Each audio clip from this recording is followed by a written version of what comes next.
In 25 years as head basketball coach at LaSalle Senior High School, Pat Monty accomplished what few other coaches have done over longer tenures. His team registered a perfect 27-0 record in 1987-88, on its way to a New York State Federation championship. It won 3 New York State Public High School championships and won 13 Niagara Frontier League championships, including 10 consecutively, a state record. 6 of his teams made the state Final Four. Pat was honored as Western New York Coach of the Year several times during his career and ranks 3rd in Western New York wins.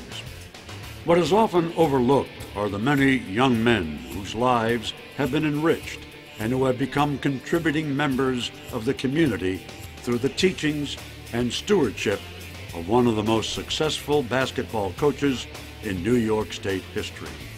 Pat Monty, forever enshrined in the Greater Buffalo Sports Hall of Fame.